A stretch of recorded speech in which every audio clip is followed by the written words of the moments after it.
Martes 1 de mayo del 2018, amigos, es un gusto estar nuevamente con ustedes en la emisión estelar del Comercio TV, iniciando un nuevo mes con todas las energías positivas. Aquí iniciamos. Las organizaciones sindicalistas y sociales conmemoraron el Día del Trabajo con la usual marcha por el centro de la capital. La mejora de las garantías laborales fue la consigna de las manifestaciones. Que vive el 1 de mayo. Esta frase resonó por las calles del casco colonial en la conmemorativa Marcha de los Trabajadores, quienes aprovecharon la ocasión para solicitar a las autoridades incremento de sueldos, mejoras laborales y mayores garantías para la seguridad social. Hoy estamos todos los sectores que buscamos un cambio, una transformación. Creemos de que es necesario generar políticas de empleo para los jóvenes de nuestro país. La manifestación inició en la denominada Caja del Seguro. Cientos de banderas flameaban, carteles, consignas y bubucelas acompañaron la caminata en la que participaron varios sectores sociales. Este día es conmemorar el aniversario del asesinato de Chicago y es para reclamar los derechos de los trabajadores, los derechos del pueblo, los derechos por la paz. En la defensa del único patrimonio que tenemos los pensionistas, jubilados y afiliados, que es el seguro social, por el empleo, para seguir combatiendo la corrupción en nuestro país, que es fundamental para seguir combatiendo la impunidad. Este año, inusualmente, a las peticiones se sumó la exigencia de la paz en el país. Muchos portaron camisetas blancas y corearon cánticos de esperanza. Es necesario que se transparente lo de la frontera, qué pasó con los compañeros periodistas del comercio, qué está pasando con la pareja secuestrada, y que también se sancione a los responsables. Los docentes estamos junto a los trabajadores por una educación que garantice la vida, la paz, la soberanía. La marcha avanzó por la calle Guayaquil y terminó en una concentración en la Plaza de San Francisco, donde los asistentes oraciones musicales. Informó Sofía Vintimilla. Mientras que en el puerto principal, la vicepresidenta de la República, María Alejandra Vicuña, y el ministro de Trabajo, Raúl Ledesma, encabezaron la marcha por el Día del Trabajo. Aquí se resaltaron el pago de las compensaciones jubilares a más de 7.000 maestros y la creación de las nuevas modalidades de contratación laboral. Salieron a las 10 de la mañana desde la intersección de las calles Eloy Alfaro y Brasil, centro de Guayaquil, junto al ministro de Trabajo y el gobernador. Al caminar, la vicepresidenta destacaba los alcances. Bueno, el Código Orgánico Integral del Trabajo será un hito histórico más que permita dar un salto sustantivo, cualitativo en relación a los derechos de los trabajadores. Paralelamente, en la avenida 9 de octubre por la calle Chimborazo se articulaban los trabajadores de otros sindicatos con otras consignas. Para que nuestra economía se vuelva cada día más ecuánime, compañero. Una hora más tarde, la marcha del gobierno llegaba a la intersección de la avenida 9 de octubre con la calle Pichincha. Canceló a más de 7.000 jubilados en los ámbitos fundamentalmente de educación y salud, cerca de 368 millones de dólares pendientes. Allí también los dirigentes de la CUT, que en la primera década estuvieron en las mismas consignas. Que se cumpla esa ratificación de ese acuerdo 151 con la Organización Internacional del Trabajo. Eso va a garantizar la sindicalización del sector público. Pero del otro lado de la calle de la Libertad, un asambleísta disidente enarbolaba un discurso. Eliminamos la precarización laboral y hoy día ya se está hablando de nuevas formas de contratación violando la estabilidad laboral. Las nuevas modalidades tienen incrementos salariales, las nuevas modalidades no son para trabajadores, son para personas que están desempleadas. Aún así, 400 gendarmes, 80 motorizados y 20 patrulleros, así como otros 150 agentes civiles de tránsito, custodiaron el orden. Inclusive hemos retirado 2 vehículos que han amanecido aquí donde está esa tarima. La idea no era que se junten, más bien la idea era de que no exista una congestión de manifestantes. Fue el Día del Trabajo, las proclamas sindicalistas y los discursos anuales, informó Jorge Escobar. El 1 de mayo se conmemora en diversos países el Día del Trabajador. Es un recordatorio de las luchas obreras por sus derechos laborales. Aquí un recuento de lo que significa esta fecha. Era 1886 cuando las organizaciones de trabajadores en Estados Unidos iniciaban una huelga masiva para exigir la reducción de la jornada laboral a 8 horas diarias. En esa época era común que las jornadas se extendieran hasta las 16 horas por día. Esta huelga generalizada en las principales ciudades e industrias lograría años más tarde la reivindicación laboral a todos los trabajadores.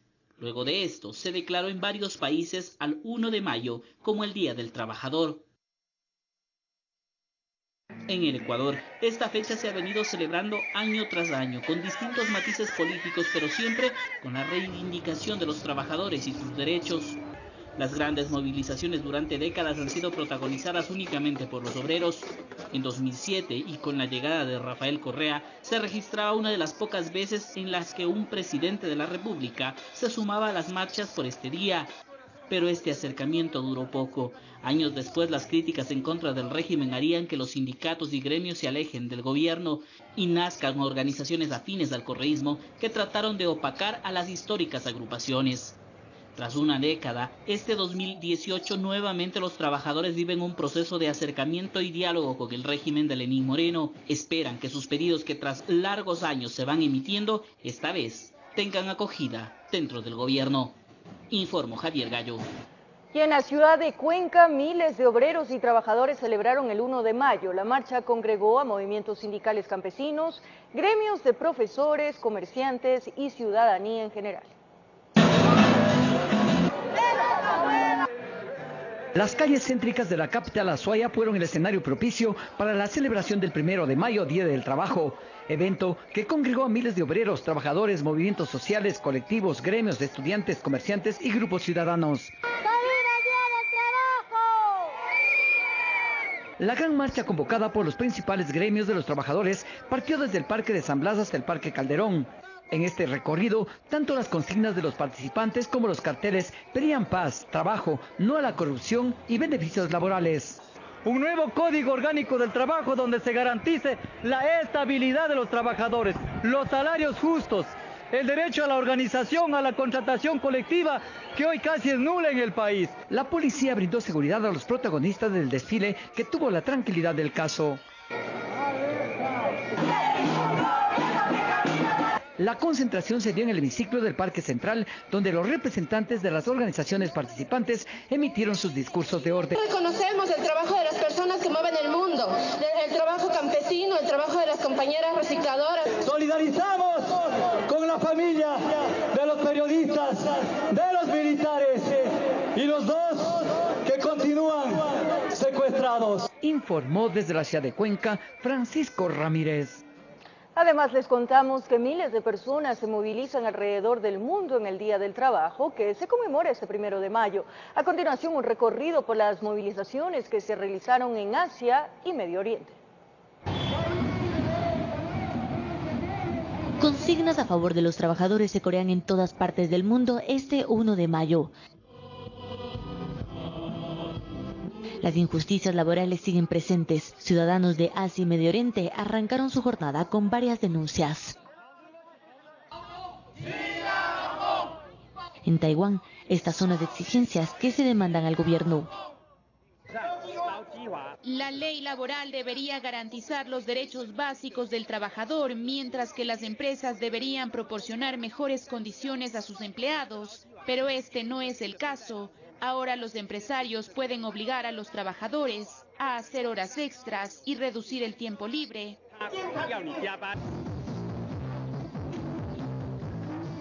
En Indonesia, alrededor de 10.000 trabajadores de varios sectores se movilizaron hasta el Palacio Presidencial en Yakarta para manifestar su inconformidad.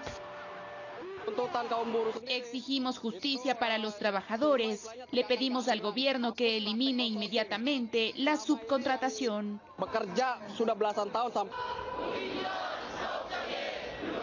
El aumento salarial también fue una de las consignas de Corea del Sur, además de solicitar que todos los empleados sean regulados para que reciban los beneficios que demanda la ley.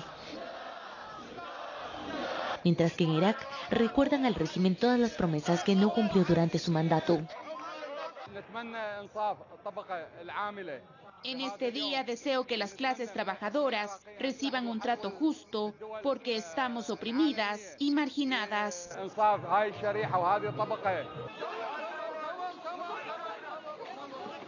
No todas las marchas fueron pacíficas. En Turquía se registraron enfrentamientos entre los protestantes y la policía, luego de que los agentes de Estambul prohibieran que los trabajadores lleguen a la simbólica plaza de Taksim, lugar en donde en 1977 34 personas fueron ejecutadas el 1 de mayo por exigir sus derechos. En París, las protestas por el Día del Trabajo dejaron enfrentamientos entre la policía y miembros de organizaciones sociales. Las autoridades reportaron la presencia de grupos radicales infiltrados entre los manifestantes. En la Plaza Roja de Moscú, demandaron salarios dignos y rechazaron el aumento de edad de jubilación. Con la realización de Valeria Navarro, informó Carolina Basante. Atención, cambiamos de tema. En el recinto Corriente Larga de la parroquia fronteriza de Mataje, en Esmeraldas, una patrulla militar fue atacada por presuntos grupos armados irregulares.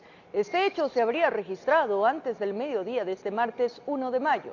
Según el comandante de la Policía Nacional, Ramiro Mantilla, se habría lanzado artefactos explosivos tipo mortero a los que los militares que circulaban en el borde fronterizo ecuatoriano. Este ataque no habría dejado soldados heridos ni fallecidos. Hasta el momento se han registrado 12 atentados a las Fuerzas Armadas y a la Policía Nacional Ecuatoriana. La segunda mandataria, María Alejandra Vicuña, se refirió al comunicado que habría sido emitido por el Frente Oliver Sinisterra, en el que alias Guacho plantearía una tregua para la entrega de los cuerpos de los periodistas asesinados, así como de la pareja que sigue en cautiverio. Vicuña señaló que aún se está analizando la autenticidad del documento. Primero, ese comunicado está en las autoridades pertinentes validando su autenticidad, pero más allá de ello, recuerden que nosotros siempre tuvimos la voluntad, siempre tendremos la voluntad de recuperar en este caso lamentablemente los cuerpos de los periodistas fallecidos, de recuperar por supuesto a las personas secuestradas. Esa ha sido una voluntad del pueblo ecuatoriano, de su gobierno, y tenga la seguridad que se analizarán todas las acciones pertinentes para lograrlo. Esa es una decisión del presidente de la República, seguramente luego anunciará esa decisión, pero finalmente es quien debe de tomar esa decisión y estamos seguros que con el compromiso que se requiere. Por su parte, familiares y amigos del grupo periodístico de Diario El Comercio que fue asesinado en la frontera con Colombia continúan exigiendo a las autoridades que se tomen las acciones oportunas que permitan la repatriación de los cuerpos. Han pasado aproximadamente 19 días desde que el Ecuador conoció la noticia de que 3 integrantes de Diario El Comercio fueron asesinados supuestamente por un grupo delincuencial liderado por alias Guacho. No obstante, es de ese mismo tiempo el que sus familiares no han podido tener sus cuerpos para darles un merecido adiós y descanso eterno. Bueno, la esperanza nunca se pierde, ¿no? Incluso como manifesté en algún momento, uno como ser humano, incluso mientras no vea el cuerpo de un familiar, pues creo que todavía va a mantener un hilo, así sea una escasa esperanza. La prolongación repentina del feriado programado para el 1 de mayo también es causa cuestionamientos. Creo que el gobierno tiene una falencia tremenda en lo que es información y falta de comunicación. Se nos presentan otros escenarios y no somos capaces de reaccionar. Nosotros reaccionamos de acuerdo a lo que se presenta. Y ahora no podemos reaccionar porque todo el mundo está de vacaciones. Insisten en que el gobierno nacional debe actuar de manera eficiente. Todas las acciones que sean posibles debe agotarse, todas las situaciones que se presenten de tal forma que la prioridad, como ya lo mencionó el presidente Moreno en su momento, pues debe ser la repatriación de los cuerpos. Pero no son solo los familiares quienes exigen respuestas, sino también sus compañeros de trabajo, sus amigos. Bueno, es una angustia porque no tenemos certezas de cómo están ellos, de cómo están los cuerpos. Queremos tener al menos esa tranquilidad de que podemos estar juntos con ellos. Todos merecemos tener un lugar donde nos recen, donde nos vayan a visitarnos. Las vigilias siguen y ahora se concentran los días jueves en los bajos del Palacio de Carondelet. Seguimos en la lucha por tener los cuerpos de nuestros compañeros aquí con nosotros. Nos reunimos todos los jueves a las 7 de la noche para exigir al gobierno acciones concretas para poder tener los cuerpos de nuestros compañeros, pero también poder exigirle al gobierno de que traiga sanos y salvos a 2 personas que se encuentran retenidas en la frontera norte. En Quito informó Andrea Orbe. Grandes retos tienen por delante los nuevos ministros del Interior y Defensa que serán posesionados este miércoles. Expertos en seguridad afirman que los secretarios de Estado deben actuar de manera inmediata para neutralizar la amenaza que significa para el país el narcoterrorismo. Ellos hacen un análisis de la situación en la frontera.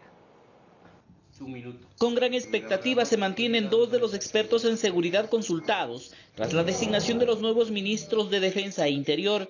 Sobre el general Osvaldo Jarrín dicen que la decisión de nombrarlo como ministro de Defensa es positiva. Es un hombre académico, un general de división que fue jefe del Comando Conjunto, ministro de Defensa.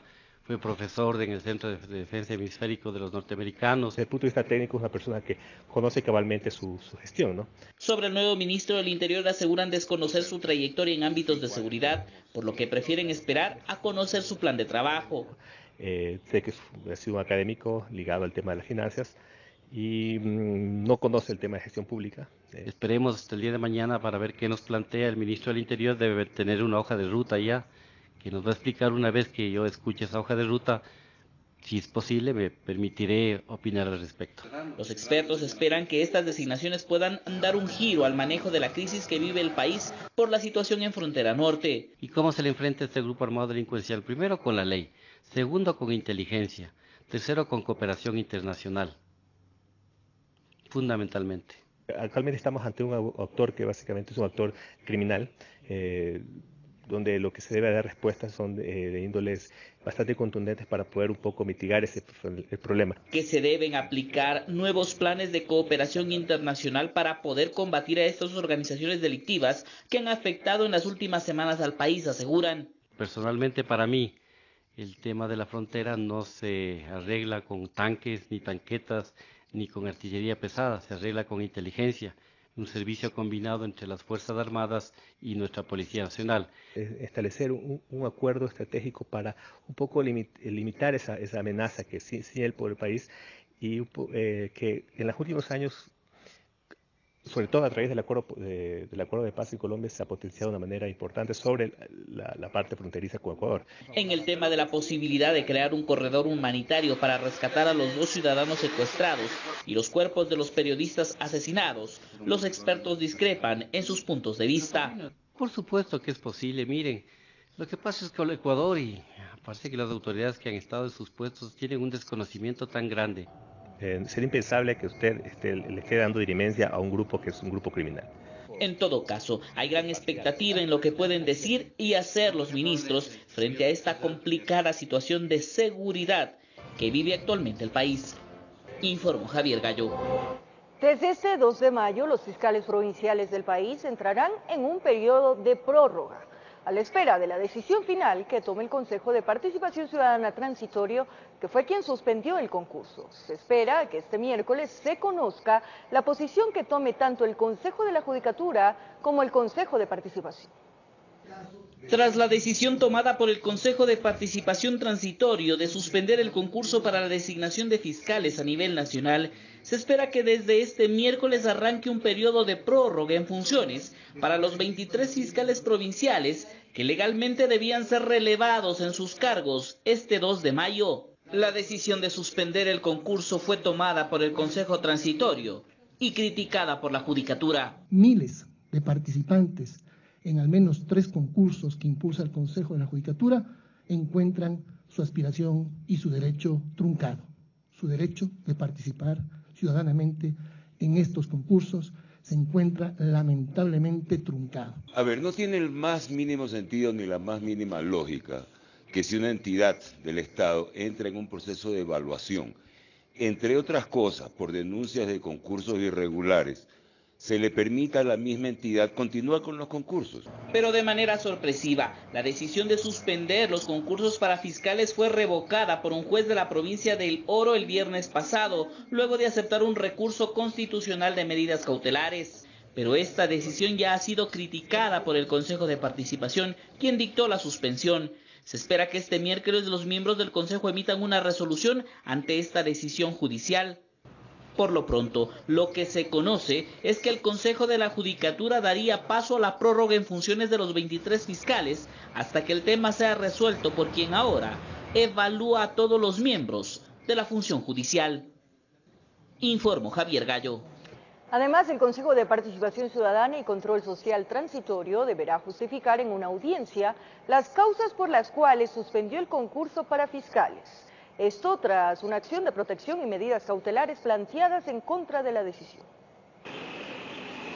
Gran expectativa ha generado en la colectividad la resolución de Eleuterio Aguilar, juez de la Unidad Judicial Multicompetente de Balsas, que acogiendo un pedido de Doris Castillo dictó una medida cautelar en contra de la resolución del Consejo de Participación Ciudadana y Control Social Transitorio, cuyos miembros en días pasados suspendieron el concurso de fiscales provinciales. El Consejo Transitorio, mediante comunicado de prensa, indicaba no haber sido notificado sobre las medidas cautelares. También señaló que es importante recordar a la ciudadanía que en ningún caso dejarán de cumplir el mandato popular del 4 de febrero del 2018. Ismael Quintana, constitucionalista, envía un mensaje de tranquilidad al Consejo. Esa demanda de acción de protección y por lo tanto también esa petición de medidas cautelares conjuntas no reúne los requisitos que establece la Ley de Garantías Jurisdiccionales y Control Constitucional y además la propia Constitución para que sea concedida en sentencia. Quintana cita algunos requisitos que se debieron cumplir como vulneración a derechos fundamentales. Además, existirían problemas de legitimación activa. Y finalmente usted tiene un grave vicio de incompetencia del juez. El juez de ese cantón no puede conocer esa demanda, esa acción de protección. La Constitución y la ley le indican que usted puede proponer acciones de garantía constitucional ante el juez del lugar donde se emitió el acto o la autoridad incurrió en omisión. ¿Dónde se emitió el acto? En Quito. El Consejo Transitorio tendrá la oportunidad de defenderse el próximo 10 de mayo, cuando ha sido convocada la audiencia. Lamentablemente, esas cautelares que han sido concedidas, violando norma expresa de la ley y de la Constitución, tienen que ser cumplidas por el Consejo Transitorio. La única fórmula que establece la Ley de Garantías para que estas cautelares sean revocadas es que el destinatario de las mismas justifique ante el juez que las ha cumplido. Solamente ahí se pueden revocar. No se descartan a futuro acciones legales en contra del juez de Balsas. Lo que está ocurriendo ahora con este caso demuestra de manera diáfana que el Consejo de Transición debe destituir ya, inmediatamente, al Consejo de la Judicatura. No solo a Gustavo Yalc, a los 5 vocales del Consejo de la Judicatura. De hecho, existe una violación a la Ley de Garantías y a la Constitución, porque el juez está actuando sin competencia y estaría concediendo posiblemente una acción de protección improcedente. Julio César Trujillo, presidente del Consejo de Participación Ciudadana y Control Social Transitorio, prefirió participar en la marcha del 1 de mayo, Día del Trabajo, y dejar para este miércoles el análisis de lo actuado por el juez de Balsas. Bueno, mañana lo consideraremos. Todavía no hemos discutido ni hemos aprobado, pero mañana sí ya tendremos la resolución. Informó Héctor Romero. Los inversionistas extranjeros, al no contar con la situación exacta de la economía del país, de la dolarización y al existir incertidumbre en el plan de gobierno, incidieron para que el riesgo país se incremente. Así lo aseguraron. Además, sostienen que los analistas económicos Pablo Dávalos y Mauricio Pozo. Un viaje infructuoso sería el que efectuó a Estados Unidos María Elsa Viteri, ministra de Economía y Finanzas, para reunirse con organismos multilaterales.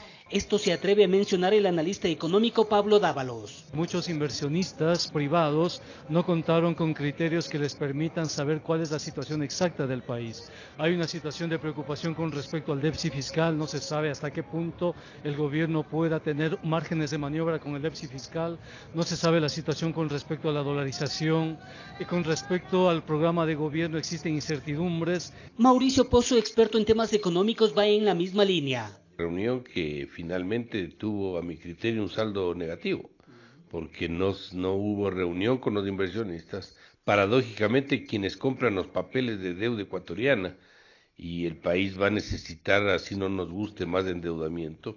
Como resultado comparten criterio, el riesgo país subió de 593 a 634. Todas esas incertidumbres a nivel internacional han determinado que el riesgo país, que es la medida por el cual inversionistas extranjeros dan cuenta de cómo los bonos ecuatorianos se miden a nivel internacional, sean altos, ¿no? Tan es así que si el Ecuador en este momento quiere hacer emisiones de deuda, tendrá que pagar sobre el 10% de tasa de interés a medida que el riesgo país suba. Además, influiría negativamente el conflicto que se vive en la frontera norte, con grupos narcodelictivos. Pozo tiene sus razones. La seguridad influye en el flujo de recursos de la economía ecuatoriana, en las inversiones de la economía ecuatoriana, y eso hace pues que los recursos que pueden venir de manera normal a un sitio más estable y tranquilo, no lo van a hacer, y por lo tanto esto también le genera un estrés de recursos y de liquidez a la economía. A estas alturas y con bases evalúan el papel de Viteri en el gobierno nacional y su aporte. El cambio de ministro lamentablemente no ha sido positivo por el gobierno de Lenín Moreno. Es una ministra que genera más dudas que certezas y que abre incertidumbres a nivel internacional. Se entendería que no sepa los números de la precisión porque probablemente no ha estado involucrada, pero el norte tiene que decir. Si le dicen, vea, va a reducir el tamaño del Estado hasta llegar a un punto, tiene que decir eso. ¿Cómo va a reestructurar la deuda? ¿Cómo va a manejar el tema de la liquidez fiscal? ¿Cómo va a manejar el tema de la deuda con el Banco Central? Esos son conceptos. Y lamentablemente veo que no maneja tampoco los conceptos. Informó Héctor Romero. Es un placer, amigos, seguir con ustedes aquí en El Comercio TV. Regresamos con más. Como lo anunciamos, una madre presuntamente abandonó a su bebé recién nacida en una quebrada. El hecho ocurrió en el sector de Cochapamba, al noroccidente de la capital. El nuevo día estaba por llegar. El llanto de una recién nacida salía de la parte baja de una especie de quebrada. Los vecinos no sabían qué hacer. Uno de ellos corrió al UPC, avisó a los uniformados, quienes descendieron y encontraron el tierno cuerpo. Ha sido localizada, lo que indican los compañeros de la Policía Preventiva, a las 5:30 de la mañana. En el lugar los policías se encontraron con varios perros callejeros. Los animales estuvieron a punto de devorar a la recién nacida. Rompieron ya la funda plástica. Era cuestión de minutos para que la historia cambie. En unas condiciones envueltas en una camiseta, ellos procedieron a rescatar a la niña. Como que el ángel de la guarda la acompañó. El llanto de la inocente criatura la salvó de ser comida por los perros. Los uniformados la rescataron y la llevaron hasta una casa de salud. Como que se aferró a la vida. En el área de neonatos lucha por vencer la crueldad terrenal que enfrentó a su llegada a este mundo. Los médicos han indicado que la niña se encuentra en un estado estable, pero con un riesgo por la hipotermia severa. La madre de la mujer de 20 años no lograba explicar qué pasó. Nunca se enteró que su hija estaba embarazada. Su nieta la fue a ver en el cuarto, a decir que mamá no estaba. Empezó a buscarla y la encontró a punto de desmayarse. Temblando así, desorbitada los ojos. Entonces le digo, ¿qué te pasa, mija? No sabe si forzó el parto o algo se complicó. Para evitar ser descubierta, supuestamente optó por dejar a la niña en un lugar abandonado, pero su cuadro clínico se complicó y también fue llevada a una casa de salud donde permanece con custodia policial. Si toma esa mala decisión, no es culpa de uno. Madre e hija están hospitalizadas, paradójicamente en la misma casa de salud. En medio de la incertidumbre, la familia está pendiente al mismo tiempo de la niña y la progenitora. Un caso donde al más valiente el corazón se le arruga.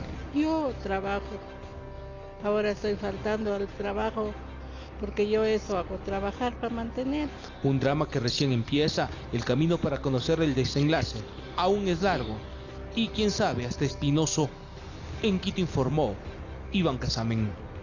Y la tarde de este martes 1 de mayo fue encontrado el segundo cuerpo sin vida de uno de los jóvenes arrastrados por las torrentosas aguas del río San Pedro. Los operativos de búsqueda dieron los resultados esperados gracias al trabajo coordinado entre la Policía Nacional y el Cuerpo de Bomberos.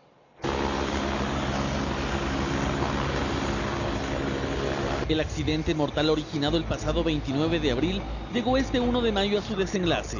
Y es que el segundo cuerpo de uno de los jóvenes arrastrado por la impetuosa corriente del río San Pedro fue encontrado sin vida por el personal del Grupo de Operaciones Especiales de la Policía Nacional. Al GOE nos colaboró el Cuerpo de Bomberos con el helicóptero, ascendiéndolo mediante una wincha que tienen, con la que se le pudo extraer al cuerpo para posterior entregar a las unidades investigativas para que se encarguen de las pericias correspondientes. Esto se debió a que el cuerpo fue encontrado en la unión entre el río San Pedro y el río Guaydabamba, es decir, a 10 kilómetros de donde supuestamente se produjo el hecho.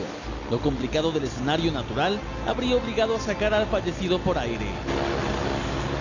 Nosotros como Cuerpo de Bomberos de Quito hemos utilizado drones, hemos utilizado canes y obviamente personal por tierra, y como ustedes han podido darse cuenta, el helicóptero ha jugado un rol fundamental, especialmente en la extracción de este segundo cadáver. Según confirmó el secretario de Seguridad y Gobernabilidad del Distrito Metropolitano de Quito, Una vez los cuerpos de los muchachos fueron recuperados del 30 de abril y 1 de mayo respectivamente, las labores de los organismos de socorro habrían concluido. Entregar los cuerpos a los familiares era nuestra responsabilidad para que obviamente les den cristiana sepultura. Zapata además recomendó a los moradores y visitantes que circulan por la quebrada de Chaquiscahuayco tener cuidado en esta zona, pues no sería la primera vez que ocurre este tipo de accidentes. Tomemos las precauciones, hoy tenemos lluvias bastante fuertes y los caudales crecen de repente y a veces no nos damos cuenta de aquello. 2 días de intensa búsqueda que se cierra con la muerte de 2 amigos, de 17 y 18 años, quienes en su afán por salvar una perrita que se les cayó, nunca imaginaron que el río se les llevaría la vida misma. Informó Javier Rosero. De 4 disparos fue asesinado un ciudadano de 23 años de edad en el cantón Arenillas, provincia del Oro. El móvil del crimen sería la venganza. Al fallecido se lo responsabiliza por la muerte de su expareja. Con cortes en la cara, brazos, piernas y con varios disparos, fue encontrado el cuerpo sin vida de Marvin Zapata, de 23 años de edad, a un costado de una vía de tercer orden del recinto Rancho Chico del cantón Arenillas, provincia de El Oro. El hallazgo lo efectuó un habitante del lugar. Presentaba 3 heridas a la altura de la cabeza, una a la altura del tórax, total 4 heridas de arma de fuego. Dentro de las investigaciones se determinó que el hoy occiso habría llegado hasta una hacienda del sector en busca de empleo y al no obtenerlo pidió posada para pasar la noche. Sin embargo, luego de unas horas fue secuestrado por 3 sujetos. Ingresan 3 individuos encapuchados, armados y proceden a sacar a este ciudadano fuera de la casa. Se presume que el móvil del crimen sería la venganza, pues la víctima registra una boleta de captura por el delito de femicidio. Este señor es el presunto causante de un femicidio ocasionado el 10 de noviembre del año 2017 en el cantón Las Lajas. Agentes de la DINASED investigan el caso para determinar a los responsables de esta muerte violenta. Desde Arenillas informó Karina Valdivieso. Las 2 personas que fallecieron tras un deslave en la vía Baños-Puyo cuando un bus interprovincial fue arrastrado por los escombros fueron sepultados en su comunidad natal, Huambaló, en Tungurahua. En medio de escenas conmovedoras de dolor se realizó el sepelio de María José Pérez y su hijo Dominic Nicolás Veloz, de 5 años, quienes murieron luego de que el bus en el que viajaban el pasado sábado fue arrastrado por un derrumbe en el sector del Placer, cerca de Baños, en Tungurahua. Sus familiares, amigos y habitantes de esta población les dieron su adiós al pie de su última morada. No se sabe las desgracias de la vida y Dios tal vez lo hizo y Él sabrá por qué lo hizo. Dominic tenía 4 hermanos más y estudiaba en la unidad educativa de su comunidad. Su partida y la de su madre dejan un enorme vacío entre sus familiares y conocidos que llenaron el Camposanto después de participar de la misa que se ofició, pidiendo el descanso eterno de sus almas. Toda la gente le quería por lo que era tan bueno, persona bien amada. A los funerales asistieron miembros de la cooperativa Huambaló, a la que pertenece el bus siniestrado. El presidente dijo que el lamentable suceso fue por imponderables y el destino le jugó al chofer una mala pasada. Destacó que gracias a su valor y decisión salvó la vida de la mayoría de sus pasajeros, a quienes ayudó a salir del vehículo a tiempo. Dios le puso en esta situación y vamos a atacar a los niños, a muchos de ellos. Inclusive al controlador después le sacó. Después del trágico suceso, el conductor sigue en estado de shock, agrega, recuperándose de las lesiones y heridas que sufrió en el incidente. Está bastante golpeado, tiene cortes en los brazos, porque de las ventanas, todo eso. Mientras tanto, las secuelas de los grandes deslaves ocurridos en la vía Baños-Puyo se mantienen. El túnel Río Verde B está parcialmente a oscuras, mientras que el de Machay se quedó totalmente sin iluminación. Desde la provincia de Tungurahua informó Carmita Argotti. En el balance de emergencias registradas en la ciudad de Quito durante este feriado del 1 de mayo, 7 personas murieron y otras 72 resultaron heridas. Así lo confirmó el secretario de Seguridad y Gobernabilidad del Distrito Metropolitano de Quito. Mediante una rueda de prensa, el secretario de Seguridad y Gobernabilidad del Distrito Metropolitano de Quito dio a conocer el balance de emergencias ocurridas en la capital de la República durante el puente vacacional de 4 días que culminaron este 1 de mayo, día conmemorativo por el Día del Trabajador. Tuvimos un incendio estructural en Eugenio Espejo, una fuga de GLP en Eloy Alfaro sin personas afectadas, un amago de incendio en el Valle de los Chillos, 3 caídas de altura en Manuelita Sáenz, en Eugenio Espejo y Tumbaco, 3 personas con heridas menores, 2 eventos de personas extraviadas, 6 en el teleférico y 8 en el Ruco Pichincha, todas entregadas a sus familiares. Además afirmó que 7 personas murieron y otras 72 habrían resultado heridas. El total de emergencias que hemos atendido como Corporación Municipal en el Distrito Metropolitano de Quito fueron de 150 emergencias. Uno de los sucesos más duros durante estos días, según dijo Zapata, fue la recuperación de los cuerpos de 2 jóvenes que cayeron al río San Pedro en Calderón. Esto producto de su afán para rescatar a un perrito que se les habría caído en la quebrada de Chaquiscahuayco. Lastimosamente 2 jóvenes fallecidos, Luis Fernando Ruano de 17 años y Christopher Tenemasa de 18 años. Segundo rescate tuvimos en el río Machángara, una persona rescatada con heridas menores, 3 colapsos estructurales en Manuelita Sáenz, Eugenio Espejo y Quitumbe. De otra parte, en el tema tránsito se produjo 127 accidentes en las vías, mismos que habrían dejado 5 personas muertas y 67 heridas. La mayoría, 4 de ellos son por atropello. Tuvimos también una pérdida de carril con estrellamiento en el sector de Negalito, donde falleció una persona. Para la elaboración de este balance, según indicó el secretario de Seguridad y Gobernabilidad, se contó con la participación en el operativo de prevención, respuesta y movilidad del feriado del 1 de mayo de 5.347 funcionarios municipales, informó Javier Rosero. Agradeciéndole siempre por su amable compañía, cariño y sintonía. Un abrazo grande para todos.